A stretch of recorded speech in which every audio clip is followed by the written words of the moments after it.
자, 여러분 안녕하세요. 캠핑 환경 2의 챕터를 강의할 이우진이라고 합니다. 잘 부탁드리겠습니다. 자, 여러분 캠핑을 하는데 환경을 왜 이해해야 될까요?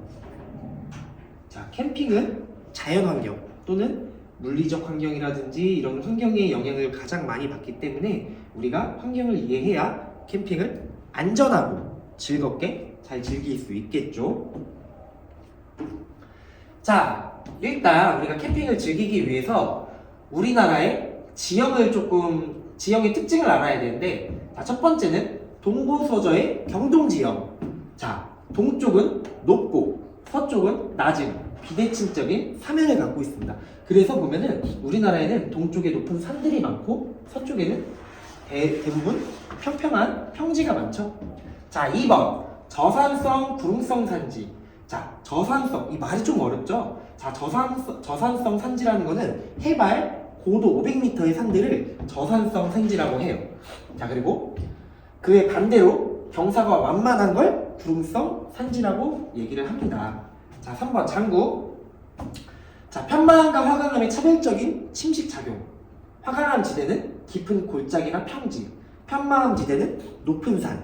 자, 일단은 화강암과 편마암, 예전에 과학 시간 때 다 배우셨죠? 화강암은 편마암에 비해서 침식이 되게 빨라요. 그래서 화강암이 많은 산들 같은 경우는 이렇게 침식이 빨라서 거기에 이제 깊은 골짜기나 이제 평지가 많고요. 편마암은 화강암에 비해 침식이 늦기 때문에 그 높은 산들이 굉장히 많습니다. 자, 이런 세 가지 특징이 있고요. 자, 캠핑장을 두 가지로 구분하면은, 자, 일반 야영장과 오토 캠핑장이 있습니다. 자, 대상은 당연히 일반 이용자고요. 오토 캠핑장, 당연히 차량이 있어야 오토 캠핑장을 들어갈 수 있겠죠. 자, 목적은 일반 야영장은 단순 야영 활동이에요. 근데 오토 캠핑장 같은 경우에는 관광, 경유, 동호회 활동, 가족 휴양. 이거는 일반 야영장 단순 야영 활동은 나 혼자 가도 돼요. 배낭 하나 메고. 근데 오토 캠핑장, 자, 동호회, 가족들 다 같이 걸어갈 수 있을까요? 없겠죠. 그래서 자동차를 이용한 오토 캠핑장이 되겠고요. 자, 일단 요구 부지 같은 경우에는 일반 야영장은 약 20제곱미터면 됩니다. 왜? 텐트 하나만 칠 수 있으면 되니까. 자, 오토 캠핑장 한번 볼까요? 약 80제곱미터예요. 왜? 차도 주차도 해야 되고 그 차 주차하고 텐트 설치하고 하려면은 부지가 당연히 커야겠죠. 자, 입지는 자연 근접. 그냥 여기서 5분 걸리는 산 캠핑장 가서 하셔도 돼요. 근데 오토 캠핑장 같은 경우는 차가 있으니까 산이든 들이든 계곡이든 바다든 어디든 갈 수 있잖아요. 그래서 해안형, 산악형, 내륙형이 있고요. 자, 시설 같은 경우에는 당연히 미약하겠죠. 근데 오토 캠핑장 같은 경우는 복합 레저 개발 가능. 가면은 뭐 수상 스키도 탈 수 있고 뭐 스쿠버도 할 수 있고, 그리고 차 안에 오토 캠핑장을 가게 되면 여러 가지 시설이 너무 많아요. 그래서 복합 레저 개발 가능이라고 되어 있고요.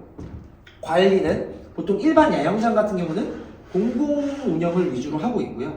오토 캠핑장은 이제 공공 운영도 하고 일반 사람들이 운영도 많이 하게 됩니다.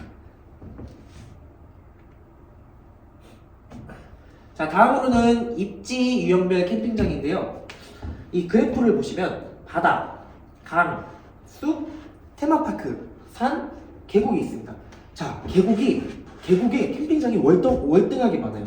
여러분은 이 중에서 어디를 많이 가보셨나요? 저는 대체적으로 물을 좋아해서 보통 바다, 강, 계곡을 제일 많이 갔던 것 같아요.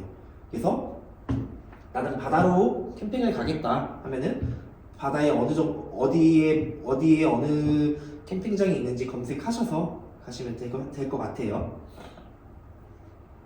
자, 캠핑장의 입지에는 크게 세 가지가 있는데, 자, 첫 번째 해안형. 해수욕도 즐기고 캠핑도 할 수 있는 해안형이 있고요. 산악형. 나는 산도 좋고 계곡도 좋아. 그런 분들이 이제 가시는 해안형이고요. 나는 산도 별로고 바다도 별로고 그냥 나는 그냥 편하게 있고 싶어. 그러면은 내륙형. 댐, 저수지, 호수에서 즐길 수 있는 걸 내륙형이라고 합니다. 자, 이번에 기상에 대해서 한번 알아볼 건데 저희가 캠핑을 하면서 제일 많이 노출이 되는 게 뭐가 있죠? 바로 비, 눈, 안개, 바람입니다. 자, 이 비, 눈, 안개는 열 방출과 열 흡수에 의해서 일어나게 됩니다. 자, 다음은 바람입니다. 자, 일단 기압. 기압은 대기에 누르는 힘을 얘기하고요. 다른 말로 하면 공기의 무게라고도 얘기를 합니다. 자, 저기압 있죠? 자, 저기압은 뜨거운 공기가 위로 올라가는 걸 저기압이라고 하고, 자, 고기압은 차가운 공기가 밑으로 내려오는 것을 고기압이라고 합니다. 자, 바람은 기압 차이가 있을 때 바람이 분다 생각하시면 돼요. 자, 우리나라는 여름에는 북서풍이 불고요. 자, 겨울에는 남서풍이 불게 됩니다. 이거 근데 보면은 하나의 특징이 있어요. 자, 고기압에서 저기압으로, 여기도 마찬가지로 고기압에서 저기압으로 움직이게 되죠. 자, 아까 따뜻한 공기, 저기압은 성질이 뭐라 그랬죠? 위로 올라가려고 하고, 차가운 공기는 밑으로 내려가려고 해요. 그래서 이게 이 차가운 공기와 따뜻한 공기가 위치가 바뀌게 되면은 서로 올라가려고 내려가려고 하다 보니 불안정해져요. 근데 반대로 반대쪽 그림 보시면은 차가운 공기는 밑에 있고 따뜻한 공기는 위에 있으니까 어때요? 되게 안정적이죠? 자, 상승기류와 하강기류입니다. 자, 아까 전에 제가 저기압은 따뜻한 공기는 위로 올라간다 그랬죠? 그걸 상승기류라고 하고요. 자, 차가운 공기는 고기압은 밑으로 내려간다 그랬죠? 그러면 이거는 하강기류라고 해요. 자, 아까 바람이 어디서 어디로 분다 그랬죠? 그쵸? 고기압에서 저기압으로. 근데 상승기류와 하강기류 같은 경우에는 중력의 영향을 받아서 중력의 영향을 받는데 바람은 중력의 영향을 덜 받아요. 그래서 상승기류와 하강기류보다 바람은 중력의 영향을 덜 받는다. 이 정도만 아시면 될 것 같고요. 자, 다음은 상고풍입니다. 자, 상고풍은 자, 두 가지의 바람을 통칭으로 상고풍이라고 불리는 거고요. 자, 낮에는 평지에서 산으로 바람이 불어요. 이걸 곡풍이라고 하고요. 자, 밤에는 산에서 평지 쪽으로 바람이 분다. 이거를 산풍이라고 해요. 이 그림을 보시면은 낮에는 자, 육지에서 산으로 바람이 나오고 밤에는 산에서 육지 쪽으로 바람이 나오게 되죠. 그래서 이 곡풍과 산풍을 통칭으로 해서 산곡풍이라고 이야기를 합니다. 자, 팬현상. 말로만 들어도 어렵죠? 자, 저희가 보통 이 팬현상 같은 경우에는 7월 초 여름에 많이 발생을 해요.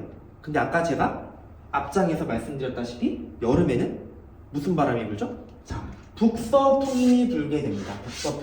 북서풍이 부는데, 자, 북서풍은 그때 이제 7월달 이제 여름에 북서풍 부는 게 이제 오호츠크 기단의 영향을 받아서 이 바람이 되게 습해요. 자, 이 습한 바람이 이 산맥을 타고 올라가면서 그래서 구름이 형성이 되고 여기서 비를 한번 막 쏟아요. 자, 비를 쏟고, 자, 이 태백산맥을 넘어갔어요. 태백산맥을 넘어가면 여기서 아까 습한 공기가 여기서 비를 뿌렸기 때문에 넘어오면 어떻게 돼요? 되게 건조하게 돼요. 건조해지면서 반대로 또 온도가 올라가게 돼요. 그걸 팬현상이라고 합니다. 자, 강풍. 자, 저희가 캠핑을 할 때 강풍 불게 되면 어떻게 해야 될까요? 뭐 텐트도 날아가고 텐트 밖에 있는 물건들도 막 날아다닐 거고, 그러다 보면 이제 뭐 저기 옆 텐트에 있던 막 물건들이 나한테 와서 맞기도 하고 2차 부상의 위험성이 있겠죠. 그렇기 때문에 강풍이 불게 되면 평소에 텐트 팩을 박았던 것보다 좀 더 단단히 박고 더 많이 박고 줄도 더 고정을 시켜주고, 바람이 불기 시작하면 텐트 밖에 있던 물건들을, 날아가기 쉬운 물건들을 텐트 안으로 집어넣고 해주시면 되겠습니다. 자, 안개.